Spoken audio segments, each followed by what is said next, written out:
ফের তৃণমূল কংগ্রেসের অন্দরের অসন্তোষ প্রকাশ্যে এলো। আর্থিক লেনদেনের মাধ্যমে অঞ্চল সভাপতির পদ বণ্টনের অভিযোগ তুলে মঙ্গলবার উত্তাল হয়ে ওঠে গোঘাটের বকুলতলা এলাকা। টায়ার জ্বালিয়ে আরামবাগ কামারপুকুর 7 নম্বর রাজ্য সড়কে পথ অবরোধ করেন তৃণমূল কর্মীরা।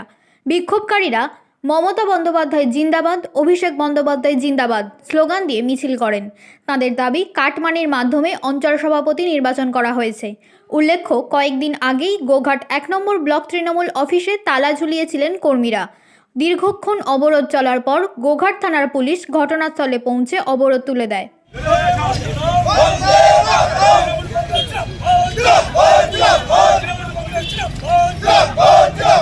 সে অঞ্চল সমিতি ঘোষণা দেখছি 2013 সালে যে অঞ্চলের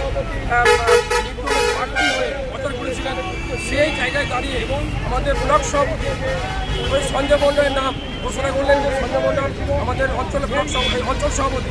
ওনাকে আমাদের অঞ্চলের তরফ থেকে আমরা মানতে পারছি না এবং কি আমাদের মেম্বার থেকে প্রধান থেকে আমার দলের কর্মী থেকে যারা আমার অঞ্চল কমিটির এর আগে যারা ছিলেন সমস্ত তারা আজকে আমাদের পথে নেমেছে।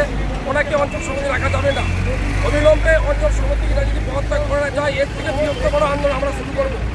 তখন আমরা কিন্তু অঞ্চল সমিতি যেটা আমরা বুঝতে পারলাম যে কাজল নাই ওনার প্যাডে জেলা সভাপতির অনুমতি না নিয়ে, জেলা সভাপতির সই নেই, সেই সভাপতির অনুমতি না নিয়ে মিতালিবাগ থেকে শুরু করে কাজল রায় থেকে শুরু করে মানে আইনটিডিউসির সভাপতি থেকে শুরু করে যুব সভাপতি থেকে শুরু করে মহিলা নেত্রীর সভাপতি শুরু করে ওনাদের সই নিয়ে উনি আমাদের অঞ্চল সভাপতির নাম ঘোষণা দিয়েছিলাম। এর জন্য দিয়েছিলাম যে যাতে অঞ্চল সভাপতি সঞ্জয় মণ্ডলকে করা হয়। তার জন্য আমরা ওই ব্লক সভাপতি ওখানে আমি পার্টি অফিসে চাবি পেয়েছিলাম। সেই জায়গাতে কিছু হারমাতকে নিয়েছে, সেখানে চাবি ছুড়িয়ে এমপি তারপরে চাবি ছুড়িয়েছিল। আমি বলতে চাই এমপি হচ্ছে চেয়ারম্যান, সে ওই জায়গায় সই করে অঞ্চল সভাপতি ঘোষণা করবে এইটা আমার জানা থাকে না, আমার রাজনীতির কথা আমার জানা থাকে।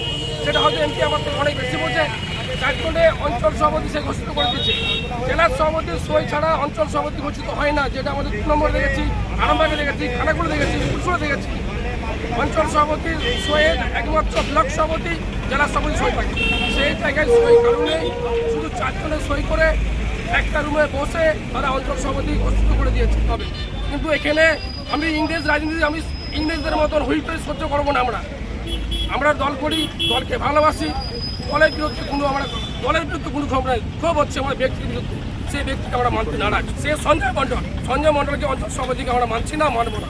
এই আন্দোলন আমাদের দীর্ঘক্ষণ চলবে। এরপরও আরো এর থেকে বড় ধরনের আন্দোলন শুরু করবো। আমার নাম শুক্রা আলী খান।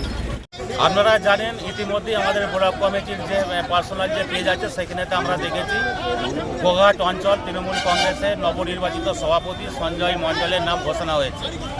আমরা আপনাদের মিডিয়ার মাধ্যমে বার্তা দিতে চাইছি 2023 সাল সঞ্জয় মণ্ডল নির্দলের প্রার্থী আমাদের গোঘাট গ্রাম পঞ্চায়েতের 7টা বুথে নির্দলের প্রার্থী দিয়েছিল। সেই প্রার্থী দেওয়ার কারণে গোঘাট গ্রাম পঞ্চায়েতের অন্তর্গত যে আমরা 7টা যে জায়গায় নির্দল প্রার্থী দিয়েছিল সেইখানে বিজেপি লিড পায় ও নির্দলে প্রার্থী দিয়েছিল এবং সেই জায়গায় আমাদের রাজ্যের নেতৃত্বের কাছে বক্তব্য, অভিষেক ব্যানার্জির কাছে, মমতা ব্যানার্জির কাছে বক্তব্য রাখি এবং আমাদের জেলা সভাপতি রামেন্দ্র সিংহ রায়কে জানাচ্ছি আপনাদের মিডিয়ার মধ্য দিয়ে যার নাম ঘোষণা হয়েছে গোঘাট অঞ্চল সভাপতি সঞ্জয় মণ্ডল, তার নামটা পুনর্বিবেচন করে গোঘাট অঞ্চলের সংগঠনের স্বার্থে যাতে গোঘাট বিধানসভা জিততে পারে সেই জন্য আমরা রাজ্য থেকে, জেলা থেকে, আমরা ব্লক থেকে সবাইকে আমরা আপনাদের মিডিয়ার মাধ্যমে আমরা আহ্বান করছি বা জানাচ্ছি তারা যাতে পুনর্বিবেচনা করে গোঘাট অঞ্চলের সভাপতি নির্বাচন করে। নিউনুর সোফা সেন্টার, এখানে সমস্ত রকম সোফা পাইকারি ও রিটেলে বিক্রয় করা হয়। সমস্ত সোফা নিজস্ব কারখানায় তৈরি করা হয়। প্রোপাইটার হানিফ হোসেন খাঁ ও রুহুল হোসেন খাঁ, বড়ডোঙ্গল হাটতলা সিনেমা হলের সন্নিকটে, হুগলি। যোগাযোগ 7797170093 এবং 9382003105।